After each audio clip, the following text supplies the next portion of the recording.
وتلك الأمثال نضربها للناس لعلهم يتفكرون.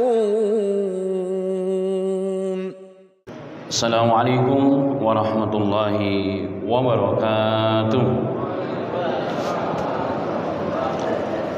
الحمد لله الذي نزل فرقانا على عبده ليكون للعالمين نذيرا.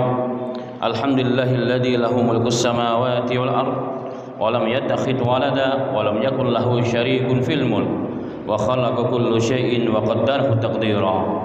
اللهم صل وسلم على سيد الأولين والآخرين ختم النبيين محمد بن عبد الله الأمين وعلى آله وأصحابه الطيبين والطاهرين ومن سن بسنته إلى يوم الدين. يقول الله تبارك وتعالى: يا أيها الذين آمنوا اتقوا الله حق تقاته ولا تموتن إلا وأنتم مسلمون. وقال: لقد كان لكم في رسول الله أسوة حسنة لمن كان يرجو الله واليوم الآخر وذكر الله كثيرا. أما بعد. Ma'asyiral muslimin wal muslimat, jemaah salat subuh Masjid Jami Al-Islam yang dirahmati oleh Allah Subhanahu wa taala, tentunya pertama dan utama kewajiban seorang hamba kepada Khaliqnya adalah bersyukur dan mensyukuri segala nikmat dan limpahan rahmatnya, taufiknya, hidayahnya kepada kita semuanya, sehingga di hari yang penuh berkah ini Allah berikan taufiknya untuk mengawali hari ini dengan kebaikan. Allah bangunkan kita dari mati kecil kita, karena an-naum, tidur itu adalah saudari kematian. Allah bangkitkan kita dari mati kecil kita, Allah mudahkan kedua langkah kaki kita dari kediaman kita, dari rumah kita, dan Allah kumpulkan di rumah atau di tempat yang paling dicintai oleh Allah Subhanahu wa taala, yakni al-masajid atau masjid Allah, tempat kita menyembah Allah Subhanahu wa taala sebagaimana diriwayatkan dalam Sahih Muslim. Yang kedua, kita bersyukur kepada Allah karena Allah Subhanahu wa taala memberikan nikmat yang begitu besar. Bahkan ulama mengatakan akbarun ni'amillah, sebesar-besar nikmat Allah setelah iman dan Islam adalah nikmat aman, keamanan, kedamaian. Alhamdulillah kita hidup di negara kesatuan Republik Indonesia, di mana kita sholat 5 waktu, beribadah, beraktivitas, tidak ada tekanan dari manapun. Kita sholat subuh berjamaah di masjid ini tidak ada rasa takut. Kalau tiba-tiba di tengah jalan ada yang nimba kita, bayangkan jemaah sekalian, kalau kita menjadi salah satu orang yang menempati Gaza, yang tadi sama-sama dipimpin oleh imam kita, barakallahu fiik. Kita mendoakan saudara-saudara kita yang ada di Gaza, Palestina. Bayangkan seandainya kita di antara salah satu mereka di sana. Jangankan untuk sholat subuh berjamaah dengan aman dan tentram, kemudian duduk taklim begini, besoknya hari ini bangun di pagi hari masih selamatun, masih untung dan bersyukur kepada Allah Subhanahu wa taala. Masya Allah. Kebetulan anak saya sekolah SD di salah satu lembaga di BSD sana, yang salah satu gurunya ya, seorang tutor sebenarnya adalah orang Gaza, dan terakhir kemarin beliau hilang, beritanya ditangkap dan dimasukkan dalam penjara Israel. Keluarganya habis, seluruh keluarganya dibom habis. Masya Allah. Dari situ saya terkadang kita bersyukur jemaah. Bagaimanapun kita sekarang di negeri ini, bagaimanapun dengan segala fiha, dengan segala hal, tetapi ini masih merupakan nikmat Allah yang sangat besar. Kita ini orang-orang pilihan jemaah sekalian. Makanya tak henti-hentinya seharusnya dan kewajiban bagi kita untuk bersyukur kepada Allah Subhanahu wa taala, dan kita doa kepada Allah semoga negara ini tetap negara yang aman, tentram, dan kita berdoa kepada Allah semoga para tokohnya, para pemimpinnya Allah jadikan orang-orang yang takut dengan Allah Subhanahu wa taala, sehingga tidak hanya jabatan itu bukan sekedar sebagai ghanimah dan kesempatan, tapi justru sebagai amanah yang akan dipertanggungjawabkan di dunia dan juga di hadapan Allah Subhanahu wa taala. Amin amin ya rabbal alamin. Salat dan salam tentunya tidak lupa teriring kepada Nabi kita Muhammad sallallahu alaihi wasallam, sayyidil awwalin wal akhirin, khataman nabiyyin Muhammad bin Abdullah al-Amin, dan kepada seluruh ahli keluarganya, sahabat-sahabatnya, dan orang-orang memperjuangkan agama dan sunnahnya hingga akhir masa. Allahumma ja'alna minhum ya rabbal alamin. Jemaah sekalian yang dirahmati dan dimuliakan oleh Allah Subhanahu wa taala, bahasan kajian kita di pagi yang berbahagia ini kita angkat sebuah tema, kunci kekuatan Islam. Kunci kekuatan Islam. Miftah izzatul Islam, kunci kemuliaan dan kekuatan Islam. Ma'asal muslimin wal muslimat rahimani wa rahimakumullah. Sebagaimana telah kita maklumi dan kita yakini bahwa al-Islam, ajaran yang dibawa oleh baginda Nabi kita Muhammad sallallahu alaihi wasallam, bukan hanya sekedar agama yang punya konsep rahmatan lil alamin, yang datangnya ke muka bumi ini membawa perdamaian, keberkatan bagi seluruh alam semesta, bukan hanya kepada manusia. Dan agama yang dibawa oleh Nabi kita Muhammad SAW bukan hanya sekedar agama yang berkonsep wasatiyah, pertengahan. Tidak sebagaimana ahli kitab, tidak seperti berlebihan orang Yahudi, tidak seperti juga berlebihan sebagai orang-orang Nasrani, tapi agama yang wasatah. Allah menyebutnya agama yang wasatah.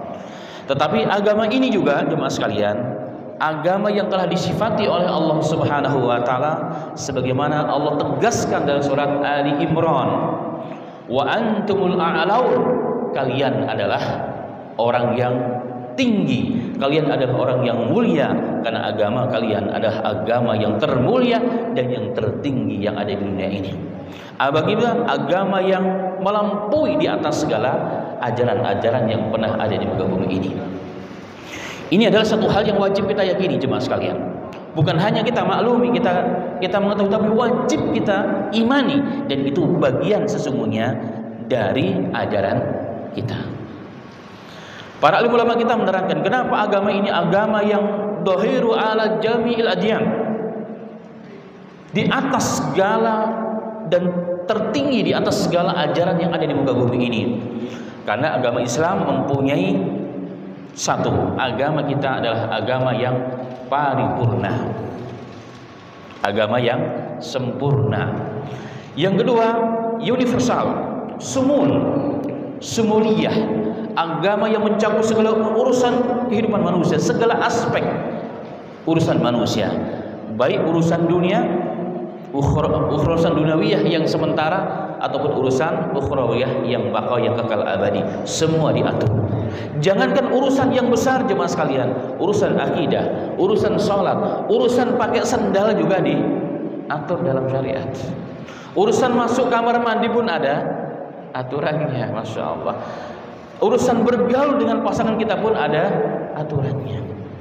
Itulah yang menjadi salah satu kita punya jemaah kebetulan mu'alaf, dia seorang lawyer, keturunan orang Chinese Muslim.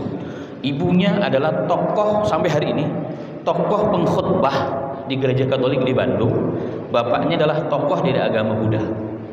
Jadi si teman ini kebetulan sempat masuk kedua-duanya, terakhir pusing sendiri. Akhirnya alhamdulillah dan setaat Allah hantarkan hidayah, Allah masukkan hidayah pada dirinya ya. Dia datang ke masjid kami sedang ada kajian, tiba-tiba mendengar kajian, nangis sendirian di pojok, kemudian kita panggil, kemudian dia bercerita dan dia kemudian masuk Islam. Nah, dalam suatu saat saya tanya, apa yang menjadikan motivasi Anda masuk ke dalam Islam? Dia katakan, jujur Ustaz, Anda masuk Islam sebenarnya sudah pencarian lama dari agama ibu saya, dari agama bapak saya, bahkan saya sudah pernah mengalami meditasi selama 12 hari di Thailand. Ini teman kita ini. Tapi saya tidak mendapatkan kedamaian batin yang luar biasa. Itu yang pertama. Yang kedua, ternyata ajarannya tidak sebagaimana ajaran Islam. Bagaimana itu menjadi pedoman hayat kalau ajarannya tidak universal? Itu yang mendorong saya masuk ke dalam Islam. Maka ajaran Islam jemaah, ajaran yang universal. Cari di ajaran manapun, maka tidak ada ajaran yang selain sempurna dan paripurna yang universal, komprehensif, kecuali ajaran Islam. Yang ketiga adalah dalam ajaran ketinggian ajaran Islam. Kenapa? Ada aspek yang juga luar biasa, yang menjadi akidah kita semua adalah bahwa ajaran Islam ajaran yang relevan, ajaran yang yunasib dijamil insan, sesuai, cocok untuk seluruh manusia. Orang Arab cocok pakai Islam, orang Eropa sesuai dengan orang Islam, orang Melayu Indonesia juga pantas dan cocok dengan ajaran Islam. Masya Allah. Imamnya di Haramain baca Alhamdulillahi Rabbil Alamin. Maka di Amerika juga bacanya Alhamdulillahi Rabbil Alamin. Orang pedalaman Papua Alhamdulillahi Rabbil Alamin. Relevan, Masya Allah, untuk seluruh manusia, hanya ajaran Islam. Kenapa demikian? Karena keparipurnaan Islam, keuniversalan Islam, kerelevanan Islam dijamin sendiri oleh Allah Subhanahu wa Ta'ala. Dan ini akidah yang tidak boleh seorang pun dari kita berbeda. Mau dia Muhammadiyah, mau dia NU, mau dia Persis, mau dia Syafi'iyah, mau dia Malikiyah, mau Hanafiyah, mau dia Hambaliyah, ini tidak boleh berbeda. Inilah ajaran akidah sebenarnya yang orang tidak boleh berbeda. Allah sendiri yang telah menerangkan, ini satu kepastian dan satu pernyataan dari Allah Ta'ala. Allah berfirman, Al-yawma akmaltu lakum dinakum wa atmamtu alaikum ni'mati wa radaitu lakumul Islam madina. Semua alhamdulillah hafal ayat ini. Cuma kadang-kadang substansinya yang kurang kita pahami. Allah telah menjamin al-yawm, hari ini, wahai kekasihku, wahai Muhammad sallallahu alaihi wasallam, telah kusempurnakan agama untuk kalian. Wa atmamtu alaikum ni'mati, dan aku telah kucukupkan nikmatku. Tafsir nikmat ini hampir seluruh ahli tafsir yang dimaksud adalah nikmat agama, bukan nikmat dunia. Kalau nikmat dunia, Rasulullah di akhir hayat pun beliau masih punya hutang. Bahkan dalam Sahih Bukhari, Aisyah pernah mengatakan Nabi Muhammad tidak pernah makan 3 hari berturut-turut, makan pagi, makan pagi, siang dan sore. Kalau pagi makan, sore nggak makan, siang makan, pagi nggak makan. Begitulah Nabi kita Muhammad. Jadi maka arti disempurnakan nikmat bukan nikmat dunia, tapi nikmat agama juga. Jadi pentakkid, penguat bahwa agama ini telah sempurna, telah dijamin kesempurnaannya, dicukupkan oleh Allah Ta'ala. Wa radaitu lakumul Islam madina, dan agama ini telah dijadikan agama yang direstui oleh Allah Subhanahu wa Ta'ala. Inilah konsep akidah Islam yang wajib kita imani. Maka sedikit menukilkan Al-Imam Ibnu Katsir rahimahullah ta'ala, salah satu imam ahli tafsir dalam Islam. Beliau mengatakan, hadi akbaru ni'amillahi azza wa jalla ala hadhihi al-ummah haitsu akmala ta'ala lahum dinahum fala yahtajuna ila dini ghairihi. Di antara nikmat Allah yang terbesar yang Allah berikan kepada umat ini, umat Nabi Muhammad SAW, adalah apa? Di mana Allah telah sempurnakan agama bagi mereka sehingga mereka tidak perlu agama tambahan. Agama tambahan karena kurang relevan, sudah usang, ya, tidak cocok lagi, nggak perlu diganti, nggak perlu ditambah, nggak perlu dikurangi, sempurna.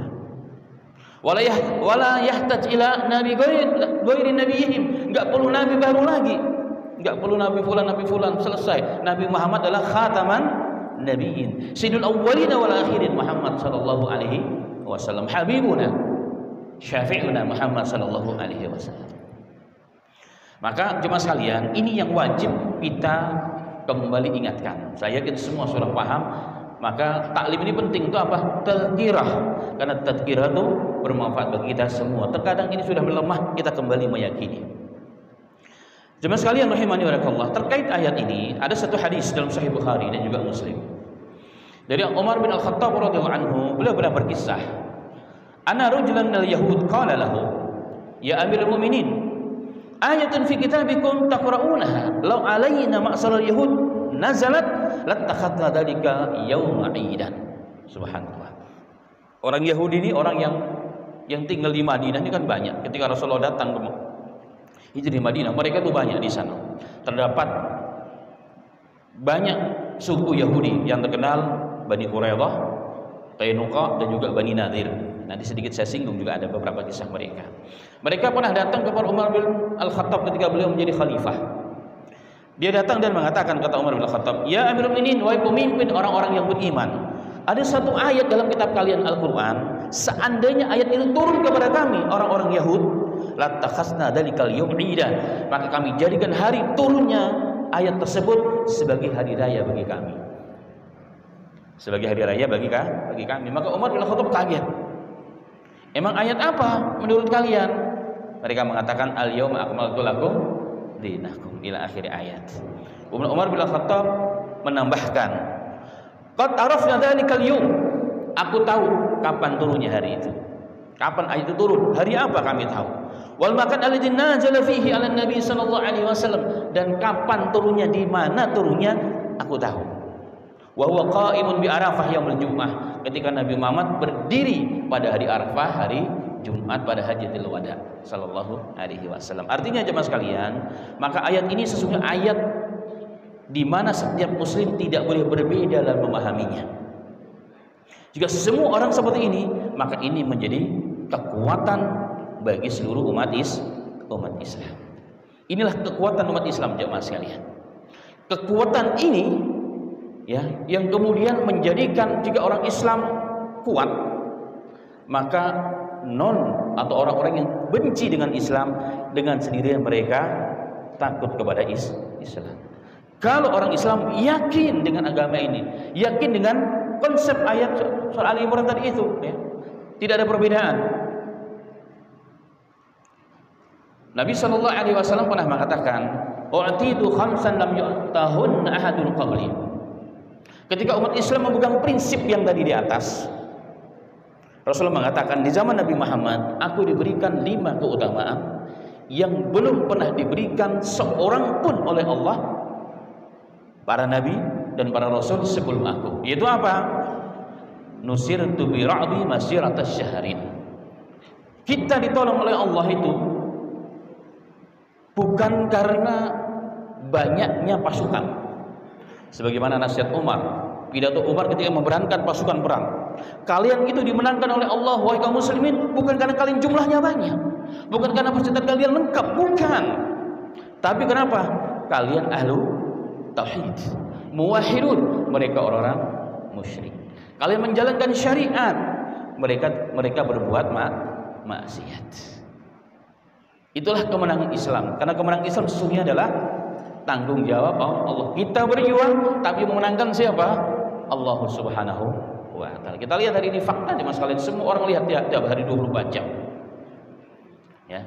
Bagaimana Zionis Israel sudah berpuluh-puluh tahun berusaha menghancurkan orang-orang yang menentang di wilayah jajahan mereka, tapi sampai detik hari ini mereka tidak mampu, dan boleh dikatakan mereka telah gagal total. Kenapa demikian? Karena sesungguhnya perjuangan itu bukan banyaknya jumlah orang yang berjuang, bukan senjata yang mereka miliki, bukan, tapi ta'aluk mereka dengan Rabb, dengan Allah Subhanahu wa ta'ala. Itulah perjuangan Islam sesungguhnya jemaah sekalian. Makanya para mujahid Islam tidak pernah takut siapa yang dihadapi. Kenapa? Kami hanya berjuang, menang bukan urusan saya, urusan Allah Subhanahu wa ta'ala. Wa ma qatalu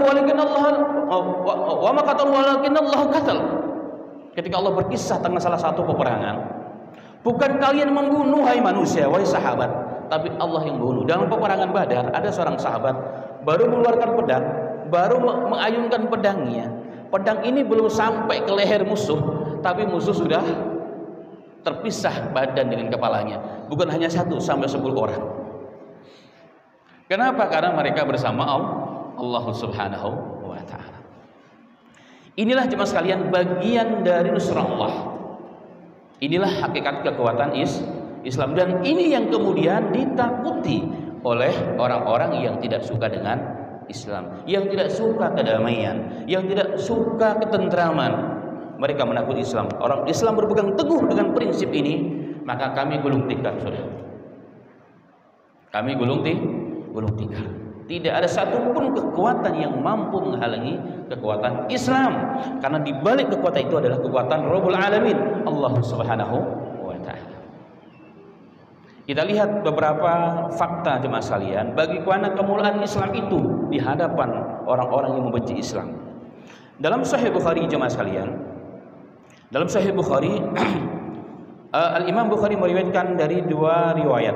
Yang pertama dari Abu Sa'id Al-Khudri, yang kedua dari Abu Hurairah radhiyallahu anhu.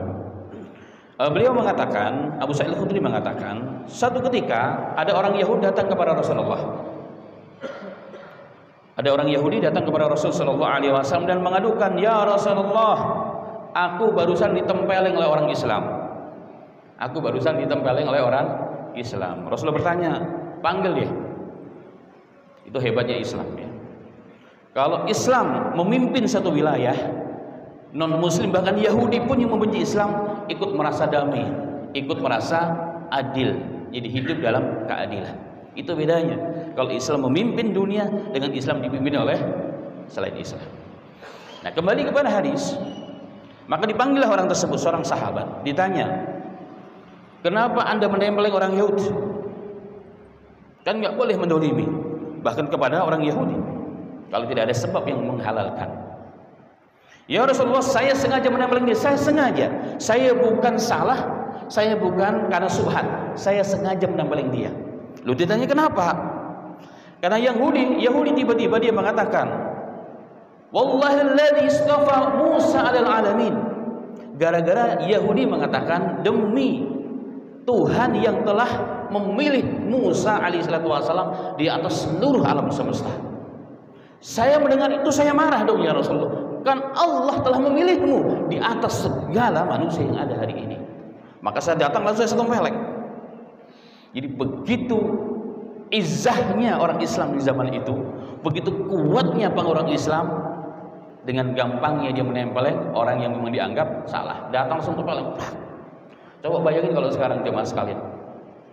Ya, hari ini tiba-tiba orang Yahudi kita tempeleng di sana, yang ada bisa jadi bom rumah kita. Masya Allah. Ini terjadi zaman Nabi Muhammad SAW. Maka Nabi Muhammad mengatakan, tawaduknya Nabi kita Muhammad SAW, "La tukhayyiruni 'ala Musa." Wahai sahabatku, nggak usah kamu unggulkan aku di atas Musa. Di atasmu Musa alaihissalatu wassalam. Hadisnya panjang, tapi ini adalah intinya. Nah, di sini yang saya ingin sampaikan adalah bagaimana seorang muslim di zaman itu merasa gagah dan berani, tidak takut dengan siapapun. Tidak peduli orang Yahudi banyak bentengnya, banyak fulusnya, banyak senjata, nggak peduli dia. Kenapa? Karena orang Yahudi pun sesungguhnya takut dengan orang Islam. Kisah yang kedua jemaah sekalian, terjadi pada tahun kedua Hijriah. Umat Islam belum begitu kuat sebenarnya di zaman itu. Di zaman itu pasar Madinah itu rata-rata yang berkuasa adalah orang-orang Yahudi. Salah satunya adalah pasar Bani Qainuqa di sekitar wilayah Madinah. Ada seorang muslimah yang berhijab sempurna sedang mendekat di tukang perhiasan orang Yahudi. Ya, ingin membeli atau ingin melihat perhiasan di situ. Tiba-tiba orang Yahudi dengan sengaja si penjual emas ini secara diam-diam mengikat ujung hijabnya si muslimah ini di salah satu tiang. Maka ketika berdiri tersingkaplah hijabnya. Kelihatanlah auratnya yang selama ini dijaga dari orang-orang yang bukan mahramnya. Maka tidak jauh dari situ ternyata ada seorang muslim. Orang muslim melihat seperti itu jemaah sekalian langsung berdiri, langsung dibunuh si orang Yahudi tersebut. Masya Allah. Kemudian setelah itu orang Yahudi tahu, karena itu memang perkampungan Yahudi, pasar orang Yahudi, maka ditangkaplah si muslim ini, kemudian dia pun dibunuh. Kemudian sampailah beritanya kepada Rasulullah, kemudian Rasulullah SAW menyiapkan pasukan yang besar untuk mengepung Bani Qainuqa selama 15 hari. Sebagai bentuk kemarahan karena mereka telah melakukan pelanggaran yang telah disepakati dalam piagam Madinah. Dalam Sirah Nabawiyah ada istilah piagam Madinah, di mana piagam ini piagam perdamaian di antara suku penduduk Madinah, di antara mereka adalah orang-orang Yahudi. Walaupun nama piagam Madinah tidak sepakat ulama, tapi itu ma'ruf dalam Sirah Nabawiyah. Jemaah sekalian, bayangkan ya, bayangkan. Tidak seorang muslim pun di zaman itu membiarkan saudarinya dihinakan, dilecehkan di hadapannya. Ini keberanian luar biasa. Kenapa? Karena mereka dimuliakan oleh Allah Subhanahu wa taala. Kita lihat hari ini jemaah sekalian. Bagaimana saudari-saudari kita hari ini dilecehkan di depan mata kita, dipertontonkan, tapi kita sendiri cuek bebek, tidak peduli. Ada dua. Pertama, karena kita nggak peduli dengan agama. Yang kedua, karena kita nih semua jadi penakut jemaah sekalian. Ini semua apa? Penakut. Masya Allah. Kita lihat bagaimana saudara-saudara kita di Palestina dihinakan, dilecehkan.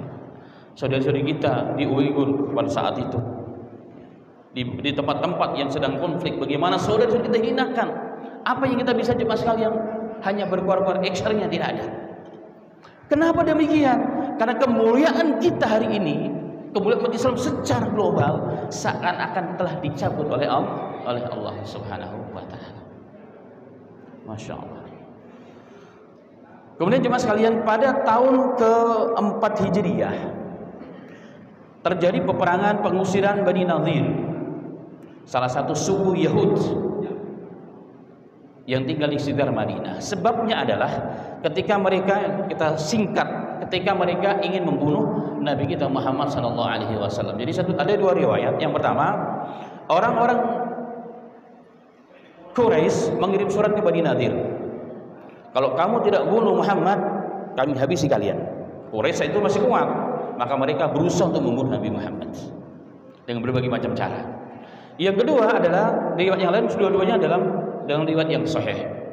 Ketika Nabi Muhammad SAW datang ke Bani Nadir untuk meminta bantuan sebagaimana kesepakatan, ada orang yang terbunuh dan harus bayar diahnya kan 100 unta, dan mereka berkewajiban untuk juga membayar diah melalui Nabi Muhammad SAW.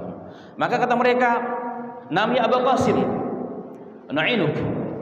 Insyaallah kami akan bantu kamu. Duduk di sini, tunggu." Maka Rasulullah, Abu Bakar, Umar dan juga Ali beliau duduk di samping tembok yang tinggi, karena orang-orang itu orang-orang Israel, orang-orang Yahudi punya benteng-benteng yang begitu luar biasanya. Nah, sisi lain Nabi Muhammad sedang beristirahat bersama sahabat yang mulia. Orang Yahudi di atas, mereka bermusyawarah, siapa yang berani menjatuhkan batu yang sudah saya siapkan di atas ke atas kepala Muhammad. Semuanya terdiam. Ketika diulang, saya berani. Padahal ini sudah diberitahukan oleh di antara mereka, jangan kalian lakukan, ini pelanggaran terhadap kesempatan kalian, dan Tuhannya Muhammad SAW akan memberitahukan Nabi Muhammad, katanya. Tapi mereka tidak peduli. Maka Allah Subhanahu wa taala memerintahkan Jibril alaihissalam, Allah Maha mengetahui segala hal, mewahyukan kepada Nabi Muhammad bahwa Nabi Muhammad mau dibunuh dengan dilempar batu dari atas. Kemudian Nabi Muhammad langsung meninggalkan tempat tersebut, pulang ke Madinah, dan disiapkan pasukan yang cukup besar. Bahkan dalam riwayat ada yang mengatakan 200 pasukan ya dikirim oleh Nabi, dipimpin langsung oleh Nabi Muhammad, mengepung wilayah Bani Nadir selama 5 hari. 5 ataupun 6 hari, kemudian mereka tunduk dan patuh, dan kemudian mereka diusir meninggalkan Madinah. Tadi mau dibunuh, tapi gara-gara Abdullah bin Ubay bin Salul ya, karena ini bersekutu dengan orang-orang Yahud, datang kepada Nabi Muhammad merayu, ya Nabi Muhammad, jangan kau bunuhlah, usir aja mereka dari sini. Maka diusir. Nabi Muhammad menetapkan semua harus tinggalkan Madinah. Mereka minta, ya Abu Qasim, kamu orang yang baik, izinkan kami membawa harta kami, silahkan bawa. Bahkan dalam riwayat ada kusen rumah seorang tokoh Yahudi yang begitu bagus, terpaksa dihancurkan rumahnya demi supaya bisa dibawa pindah, dinaikkan di atas untanya, meninggalkan tempatnya sendiri selama sekian puluh tahun, bahkan sekian ratus tahun, pindah ke wilayah Syam, dan sebagian pindah ke wilayah Khaybar. Dalam riwayat bahkan yang terlihat untanya sampai 600 unta. Mereka meninggalkan tempat yang selama ini mereka datangi dengan segala, menunggu sang mereka tunggu, yaitu Muhammad, tetapi diinginkan adalah Muhammad Nabi akhir zaman sesuai dengan keinginan mereka dari kalangan Bani Israil, ternyata yang datang dari kalangan Bani Ismail alaihissalatu wassalam. Kemudian ada kisah berikutnya jemaah sekalian, di zaman Mu'tasim ada seorang wanita terdengar oleh beliau tertangkap di penjara orang Romawi. Maka beliau mengirim surat. Dalam surat tersebut berbunyi, "Wahai fulan, wahai raja, kau lepaskan saudari kami, kalau tidak kami utus pasukan yang ujungnya sudah sampai negaramu, yang ujung belakangnya masih berada di kotaku." Masya Allah, gara-gara seorang wanita yang ditangkap dan dipenjarakan tanpa sebab yang jelas. Maka beliau tidak sabar menunggu jawaban, maka dikirimlah pasukan sehingga mereka tunggang langgang, maka wanita tersebut dapat diselamatkan. Inilah kemuliaan Islam jemaah sekalian dahulu kala. Itulah kemuliaan Islam ketika umat Islam mereka memegang teguh dengan agamanya. Ada satu kalimat yang dinisbahkan kepada Imam Syafi'i. Lama muslimuna taraku adyanahum ta'akharu. Orang Islam ini ketika mereka meninggalkan agamanya, tidak lagi berpegang teguh dengan syariatnya, tidak lagi berpegang teguh dengan kemuliaan umat Islam, maka umat Islam ketinggalan dalam segala hal. Dalam segala hal, ekonomi ketinggalan, bahkan orang-orang Islam menjadi budak di negaranya sendiri. Ini bagian dari kehinaan jemaah sekalian. Semua politik pun ketinggalan, ekonomi ketinggalan, semua ketinggalan, bidang apapun ketinggalan. Tapi kebalikannya, lamal yahudu wa nasara taraku adyanahum, ketika orang Yahudi dan orang Nasara meninggalkan ajaran mereka, taqaddamu, maka mereka mendahului kita dari segala hal. Kita semua baca sejarah tentang perkembangan Eropa. Ketika Eropa dalam kegelapan kapan? Ketika Eropa dipimpin oleh tokoh-tokoh agamawan. Tapi ketika ketika para intelektual Eropa mulai belajar Islam di Spanyol waktu itu, ya, mulailah bergeliat kemajuan Eropa. Kita melihat jemaah sekalian, bahkan ya dahulu ya, dalam beberapa kitab ditulis dahulu ya, orang itu dianggap intelektual, orang Eropa kalau mereka ngerti bahasa Arab. Di zaman itu orang-orang Eropa dianggapnya orang berpendidikan, orang intelektual nih, orang hebat nih kalau mereka ngerti bahasa Arab. Kalau sekarang kan kebalik. Kalau ngerti bahasa Arab, orang bahasa Arab paling jadi imam ujung-ujungnya. Cuma baca Quran doang. Bahasa Inggris dong bro, bahasa ini dong bro, kan begitu. Masya Allah. Dulu bahasa Arab jemaah sekalian sebagai tanda orang itu hebat. Di zaman itu ya, di zaman itu. Maka banyak berbondong-bondong ya, orang-orang intelektual datang ke Spanyol untuk belajar Islam. Maka apa yang terjadi zaman itu? Terjadilah revolusi pertama di Eropa, revolusi Perancis. Itu geliat dari mereka telah mengenal Islam jemaah sekalian. Maka banyak ditulis oleh para ilmuwan yang jujur dari mereka. Mereka mengatakan, bahkan pernah diucapkan juga di beberapa tahun di Jakarta sini ketika mereka datang ke Indonesia, mereka mengatakan seandainya ilmu pengetahuan itu jujur, maka wajib kita berterima kasih kepada dunia Islam karena telah menyumbangkan sesuatu yang belum pernah ada di jagat raya ini jemaah sekalian. Itulah Islam, dan betullah apa yang dikatakan tadi dalam perkataan di atas, ketika orang Islam meninggalkan agamanya, semua hal kita ketinggalan.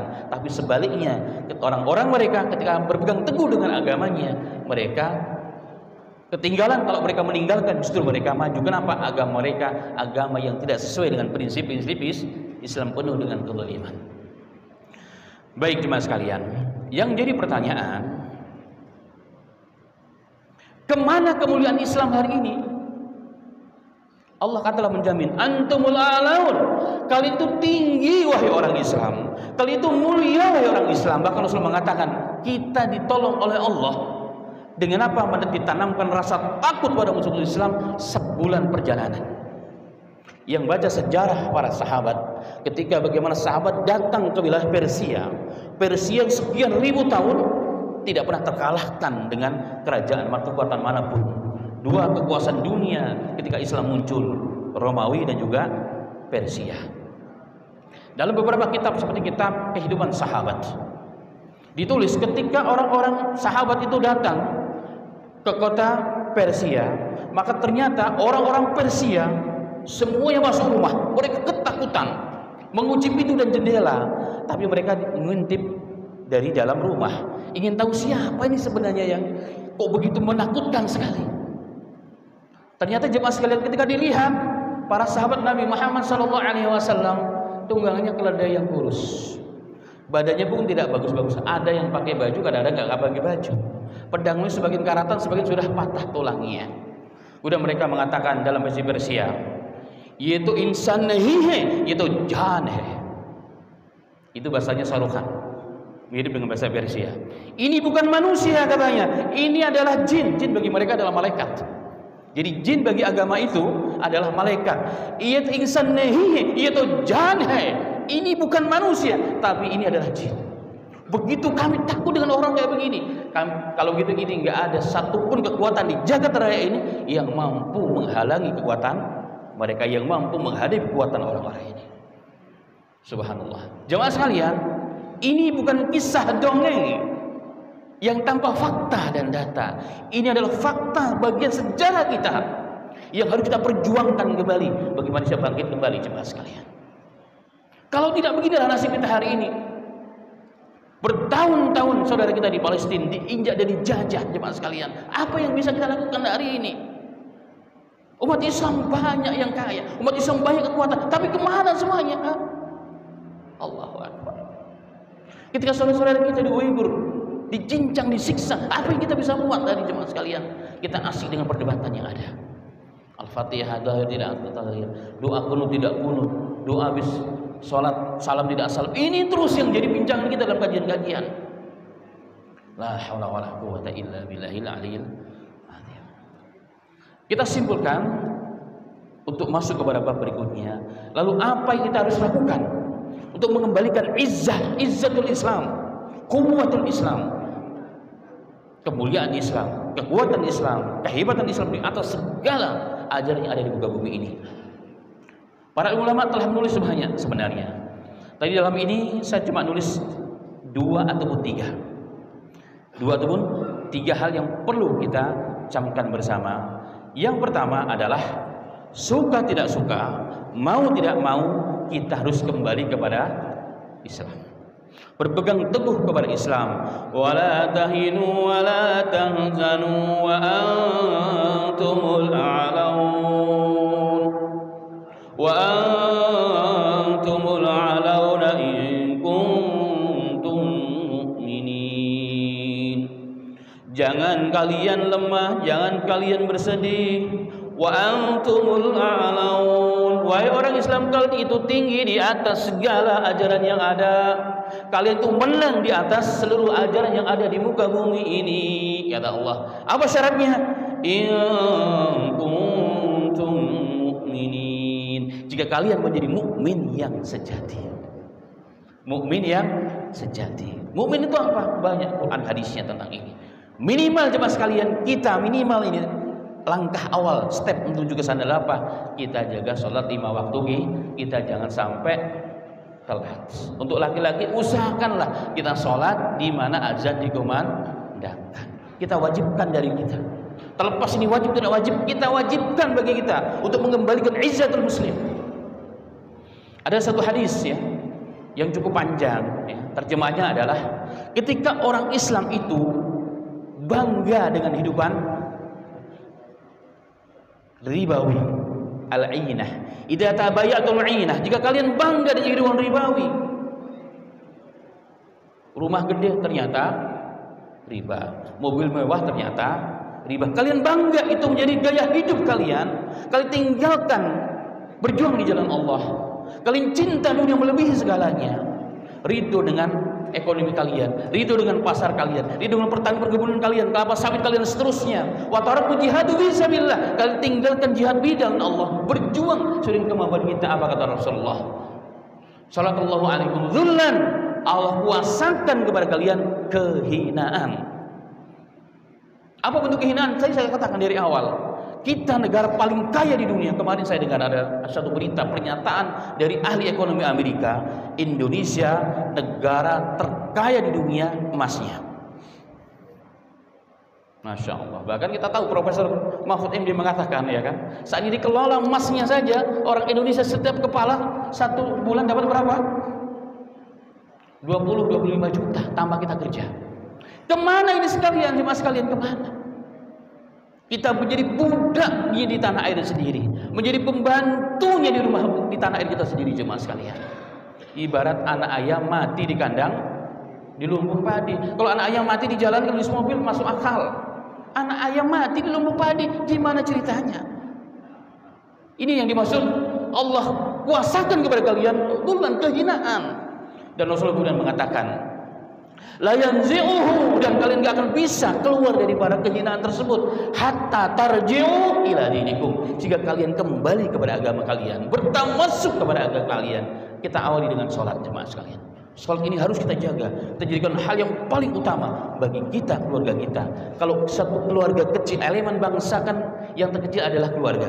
Bayangkan kalau keluarga kita semua menjaga sholat 5 waktu tanpa terkecuali di awal waktu, mau di masjid atau di rumah untuk ibu-ibunya, tidak lama jemaah sekalian pasti akan kembali dari situ pelan-pelan kemuliaan umat Islam. Kalau ingin menghilangkan kegelapan di satu ruangan, nggak usah Anda hancurin itu rumah, nggak usah dibom itu rumah, nggak bisa ngambil biaya dan dana. Tapi datangkan saja cahaya. Rumah gelap, nggak ada pintu, nggak ada apa, gelap. Nggak usah kita hancurin supaya datang cahaya dari luar, nggak usah. Bawa aja lilin. Lilin cuma berapa watt cuma sekalian? Apalagi lebih dari itu. Begitulah menghilangkan kemaksiatan, dosa, kelalaian di rumah kita. Kita dengan datanglah hal yang baik. Datangkan Islam di rumah kita, maka insya Allah dengan sendirinya akan memberikan barokah kepada penghuni rumah itu. Kalau setiap rumah dapat barokah dari Tuhan, dari Allah Subhanahu wa taala, maka elemen terkecil ini terus akan berbias. Satu rumah, satu RT, satu RW, satu kampung, satu kota, satu kabupaten, satu negara. Maka tidak ada lagi yang bisa menandingi kekuatan umat Islam. Barokah dari langit dan bumi Allah turunkan, itu janji Allah. Kalau ahlul Qur'an wattaqau, seandainya penduduk langit, seandainya penduduk satu negeri beriman dan bertakwa kepada Allah dengan sebenar-benar takwa kepada Allah, apa kata Allah? Kami bukakan pintu-pintu di langit dan bumi, jemaah sekalian. Kalau tidak, kita hidup di negara yang dikatakan sumber daya alamnya kaya raya, tapi kita mau makan juga susah. Penghasil sawit terbesar di dunia, minyak goreng kok mahal. Bahan bakar terbesar sumbernya di Indonesia, kok bensinnya sekarang mahal, udah gitu dicampur pula dengan air.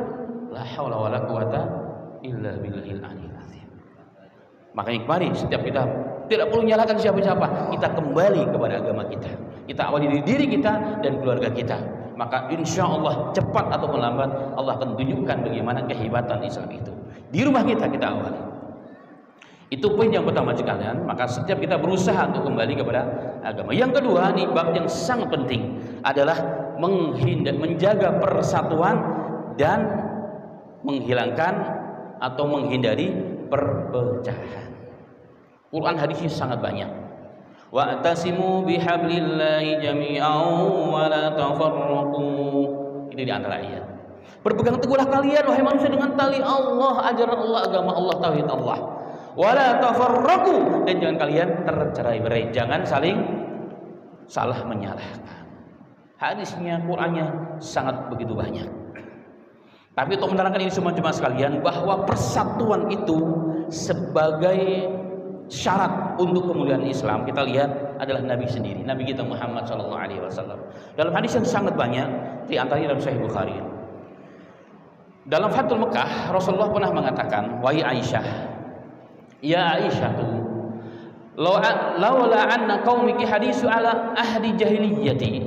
Seandainya jika umatmu, ini orang-orang Mekah nih yang baru masuk Islam karena Fathul Mekah, mereka bukan orang yang baru Islam alias baru mu'alaf, saya mau hancurkan di Ka'bah. Mau dihancurkan Rasulullah. Ka'bah yang hari ini kita lihat mau dihancurkan Rasulullah. Kenapa? Karena di dulu Ka'bah sebenarnya dibangun kembali, direnovasi oleh tokoh-tokoh Quraisy, dan aku termasuk di dalamnya. Zaman itu Rasul masih muda. Tidak dibangun kembali sebagaimana yang dibangun oleh kakekku Ibrahim. Jadi masih ada kurang lebih 10 hasta yang tidak dibangun. Maka yang disebut dengan Hatim hari ini, ya kan, itu dulu sebenarnya adalah bagian Ka'bah. Kenapa sekarang jadi di luar? Karena dana untuk membangun saat itu kehabisan. Maka Rasul mengatakan, saya ingin mengembalikan Ka'bah sebagaimana dahulu dibangun oleh kakekku Ibrahim alaihissalam. Tapi aku takut fitnah, karena umatmu ini orang Islam masih banyak yang baru, mereka tidak paham tentang masalah ini. Aku takut fitnah, maka aku tinggalkan. Rasulullah tidak jangan dibangun. Walaupun kemudian jemaah sekalian, impian Nabi Muhammad ini kan afdol, ini kan afdol. Keinginan Nabi Muhammad adalah yang terafdol, itu sudah dipastikan. Rasulullah tinggalkan gara-gara menjaga fitnah. Tetapi ketika Mekah dipimpin oleh Abdullah bin Zubair, terjadilah konflik antara beliau dengan pimpinan pusat Yazid bin Muawiyah dengan utusannya Yusuf bin Al-Hajjaj. Ka'bah pernah dimanjadik, bahasa kita pernah dibom, hancur, kebakar. Maka oleh beliau, ini sekalian kalau begitu saya ingin wujudkan impian Nabi Muhammad. Maka beliau ingin membangun Ka'bah sebagaimana bangunan yang diimpikan oleh Muhammad, yang merupakan bangunan asli Ka'bah. Tapi ketika rakyatnya diperintahkan untuk menghancurkan Ka'bah, untuk dibangun direnovasi ulang, mereka agak berani, takut nanti kena bala. Maka beliau sendiri yang menghancurkan mana yang perlu dihancurkan, mana yang nggak boleh dihancurkan. Setelah dibangun jemaah sekalian, ya, beliau kemudian dalam konflik mati syahid. Kemudian dihancurkan kembali, ya, setelah itu, ya, dan dihancurkan kembali. Kemudian diperintahkan untuk membangun sebagaimana bangunan awal, yaitu bangunan Quraisy. Kemudian ada seseorang yang menyampaikan kepada raja, wahai raja, sebenarnya apa yang dilakukan oleh Abdullah bin Zubair itu adalah keinginan Rasulullah. Loh, emang ada saya dengar langsung dari Aisyah. Dan Abdullah bin Zubair juga mendengar langsung dari Aisyah karena bibinya. Maka beliau mengatakan, seandainya aku tahu hadis ini, tidak mungkin ku hancurkan Ka'bah dan ku bangun kembali sebagaimana bangunan Quraisy. Karena ternyata itulah impian Nabi Muhammad. Maka raja tersebut berdiskusi dengan Imam Malik.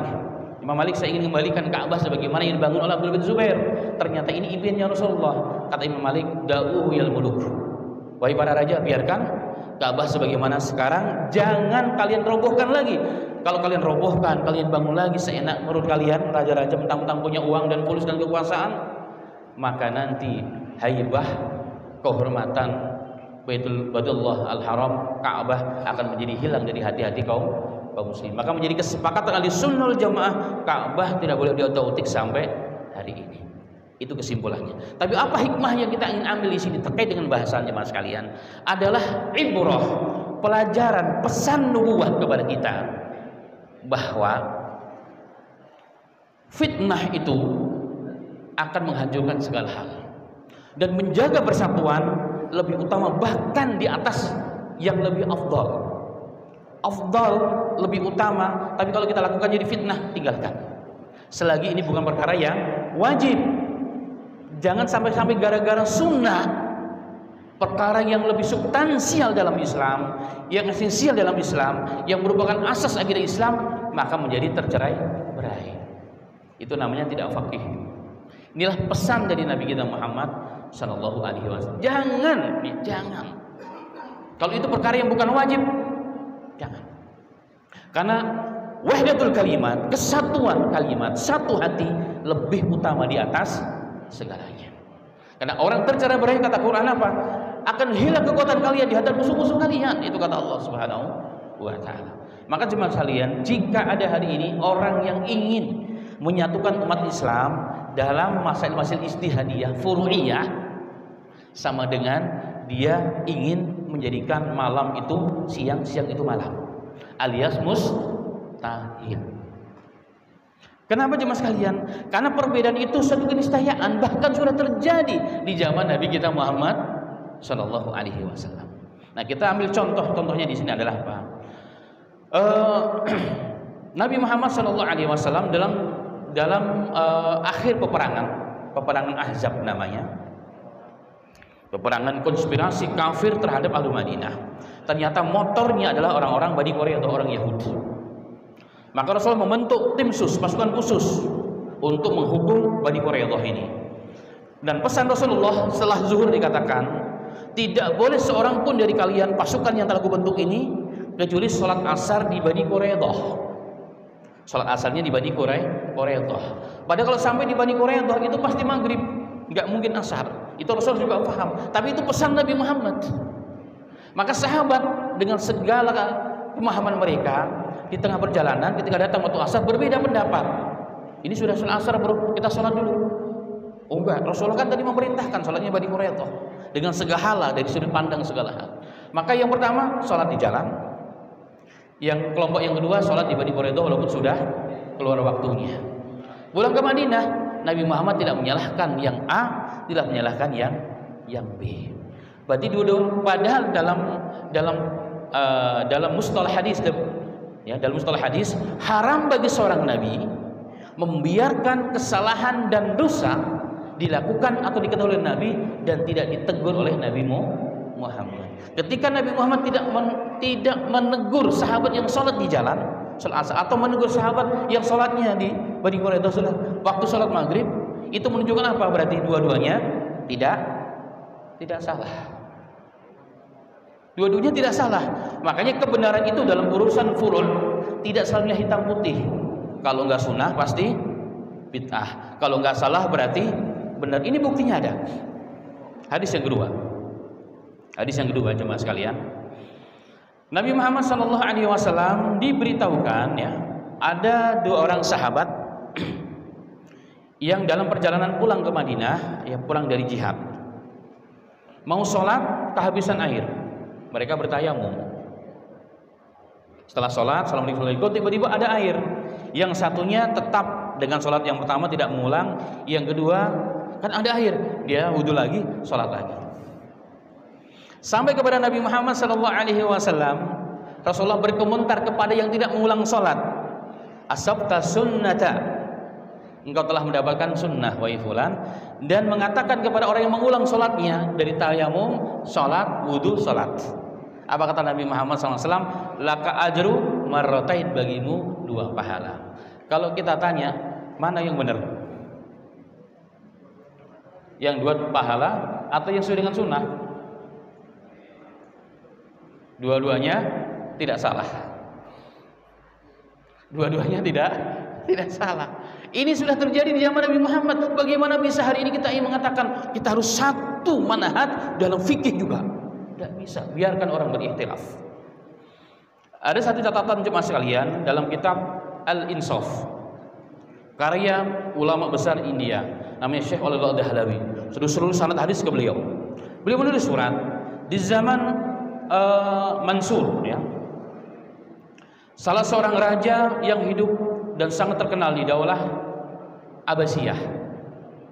Beliau mendengar bahwa Imam Malik telah menulis kitab yang paling sahih di zaman itu sebelum ada Bukhari, kitab Al-Muwatta, ya, kitab yang paling sahih di zaman itu. Maka beliau mengatakan, ya Imam, saya tahu Anda telah menulis kitab yang paling sahih, hadis yang luar biasa dalam kitab ini. Bahkan Imam Syafi'i pernah mengatakan muridnya, tidak ada kitab yang paling sahih setelah kitab Allah kecuali kitab Al-Muwatta Imam Malik. Ini sebelum adanya Imam Bukhari. Maka raja ini Al-Mansur, ya, ketika beliau berhaji datang ke Madinah karena Imam Malik imam di kota Madinah. Aku ingin, laqad azamtu ya Imam, aku berniat kuat untuk menyalin kitabmu untuk beberapa eksemplar, beberapa buku, kemudian kukirim ke seluruh kota-kota Islam dan kuperintahkan semua orang Islam di sana untuk belajar dan mengamalkan isinya, tidak boleh mengambil kitab yang lain. Artinya kitab itu menjadi undang-undang negara, kitab fikih Imam Malik. Masya Allah. Apa jawaban Imam Malik jemaah sekalian? Kalau kita kira-kira digituin, apa tawaran kita? Wani piro? Tapi Imam Malik dengan ketawaduannya, dengan kepahamannya yang faham betul, umat Islam itu gak akan mungkin bisa satu pemahaman fikih, satu istihad. Apa kata Imam Malik? La taf'al ya amirul mu'minin, ya khalifah. Jangan kau lakukan wahai pemimpin orang Islam, wahai raja Islam. Kenapa? Manusia telah sahabat Nabi telah bertebaran ke seluruh dunia, dan manusia telah mengambil ilmu dan hadis dari mereka. Biar daunas, biarkan manusia beramal sesuai dengan ilmu-ilmu yang sampai kepada mereka. Tidak perlu kamu kumpulin dalam satu undang-undang kitab saya. Ini kata siapa? Imam Malik. Menunjukkan apa jemaah sekalian? Demi membiarkan ikhtilaf itu terjadi, jika itu kaitannya dengan furu', cabang-cabang agama, bukan urusan akidah. Bukan urusan akidah. Karenanya jemaah sekalian, hari ini kita sedih ya kalau masih ada bahasan di kajian furu'. Padahal kita tahu di masjid itu Masya Allah ada A, B, C, D, tapi maunya satu yang harus diimani, diyakini. Itu jelas keinginan yang tidak sesuai dengan fakta di zaman Nabi Muhammad SAW. Segi penutup ya, ada satu kisah di zaman Utsman bin Affan. Di zaman Nabi Muhammad, Abu Bakar, Umar, dan beberapa tahun di zaman Utsman, kalau di musim haji, terutama kalau di Mina, biasanya sholatnya itu dijamak dan juga dikosor. Nah, di zaman Utsman bin Affan, umat Islam itu semakin berkembang kemana-mana. Banyak orang-orang yang telah muslim bahkan dari luar wilayah Arab. Mereka datang kepada Utsman bin Affan, para fuqahanya, ya ayyuhal mukminin, kami datang ke sini itu belum tentu sekali setahun. Yang paling sering sekali setahun. Dan kami datang kemari untuk belajar dengan Anda. Tapi kalau Anda sholatnya cuma 2 rakaat, yang harusnya 4, takutnya nanti kami salah paham, kami bawa ke kampung kami, ke wilayah kami, takutnya bahwa sholat itu 2 rakaat. Maksudnya adalah apa? Sholat sebagaimana jalan Rasulullah lah. Makanya beliau sholat 4 rakaat. Nah, terdengar kisah ini oleh seorang sahabat Abdullah bin Mas'ud. Dia punya murid-murid yang cukup banyak. Ketika diberitahu oleh muridnya, beliau marah-marah. Wah, nggak benar ini Utsman, khilafus sunnah ini, nggak pernah dilakukan oleh Rasulullah ini. Khilafus sunnah ini. Kalau sekarang hari ini, huwa finnar gitu tambahannya. Bahkan Abdurrahman bin Auf dalam riwayat beliau telah menyiapkan pasukan untuk protes di Mina. Tapi tiba-tiba Abdurrahman bin Auf melihat sahabatnya Abdullah bin Mas'ud, dia seorang faqih, muda tapi lebih faqih. Kok sholatnya 4 rakaat? Ditanya, kenapa ya imam? Bukankah kamu tadi marah-marah ketika Utsman bin Affan sholatnya 4 rakaat? Kok kamu ikut sekarang? Dia katakan, innal ikhtilaf syarrun. Ikhtilaf itu buruk, memecah belah hati manusia, kemudian memecah belah persatuan umat Islam. Maka jemaah sekalian, kesimpulan akhir daripada kajian yang singkat ini, maka untuk mengembalikan kemuliaan Islam, minimal 2 hal yang kita harus lakukan. Kembali kepada agama kita. Yang kedua, menjaga wahdatul kalimat, persatuan umat Islam, dan jangan mau dipecah belah. Berbeda itu biasa. Sepatu aja kalau sama kanan semua dipakai, enak gak kira-kira jemaah sekalian? Itu fitrah. Ada kanan, ada kiri. Nikah pun harus laki-laki, perempuan. Begitulah sunnatullah. Maka jangan dilawan fitrah makhluk ini jemaah sekalian. Biarkan orang berbeda. Memang beragama dengan keyakinan masing-masing, tapi bukan berarti memaksakan kehendak kita dengan orang lain. Meyakini bukan berarti harus menyalahkan orang lain. Bersatu dalam perbedaan itu indah, seperti indahnya pelangi. Kenapa pelangi itu indah? Karena berbeda, saling menghormati, walaupun menjalankan agama sesuai dengan keyakinan masing-masing. Semoga Allah berikan taufik kepada kita semua untuk bisa mengambil pelajaran dan menjalankan kita mulai dari diri kita dan keluarga kita, dan kita berharap kepada Allah Subhanahu wa taala Allah cepatkan kembali umat Islam ini. Amin ya rabbal alamin. Demikian yang bisa disampaikan, dan mungkin jika ada tanya jawab atau yang ingin ditambahkan, tafadhal silahkan sebelum kita tutup majelis ini.